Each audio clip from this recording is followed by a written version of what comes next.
গাংনী উপজেলার হাড়াভাঙ্গা হাজীপাড়া মাঠের মধ্যে একটি পেঁপে বাগান থেকে রবিবার সকালে তপন আলীর রক্তাক্ত মরদেহ উদ্ধারের ঘটনায় গাংনী থানায় একটি হত্যা মামলা দায়ের করেছে নিহত তপন আলীর স্ত্রী রূপা খাতুন। অজ্ঞাতনামাদের আসামি করে গত সোমবার গাংনী থানায় মামলাটি রুজু হয়।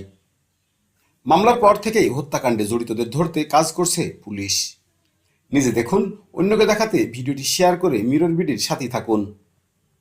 উল্লেখ্য, গত রবিবার 21শে ডিসেম্বর মেহেরপুর জেলার গাংনী উপজেলার কাজীপুর ইউনিয়নের হাড়াভাঙ্গা হাজীপাড়ার মাঠের একটি পেঁপে বাগানে একজনের মরদেহ পড়ে থাকতে দেখে স্থানীয় কৃষকরা।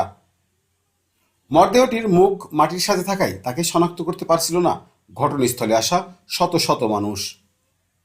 অজ্ঞাত মরদেহ পড়ে আছে এমন খবর পেয়ে বেলা 12টার দিকে হাড়াভাঙ্গা মোল্লাপাড়ার মুজিবুর রহমানের স্ত্রী ও তার পুত্রবধূ রূপাকে সাথে নিয়ে বাগানে এসে দেখেন তার ছেলে তপনের মরদেহ পড়ে আছে। তপনের বুকের বাঁ পাশে ধারালো অস্ত্র দিয়ে আঘাত করে হত্যা করে দুর্বৃত্তরা। খবর পেয়ে ঘটনাস্থল থেকে তপনের মরদেহ উদ্ধার করে গাংনী থানা পুলিশ। তপন ভ্যান চালানোর পাশাপাশি নিজ এলাকার মাঠে বিভিন্ন ধরনের ফসলের চাষ করে আসছিল। স্বামীর মরদেহ উদ্ধারের ঘটনায় স্ত্রী রূপা খাতুন বাদী হয়ে অজ্ঞাতনামাদের আসামি করে সোমবার গাংনী থানায় একটি হত্যা মামলা দায়ের করেন।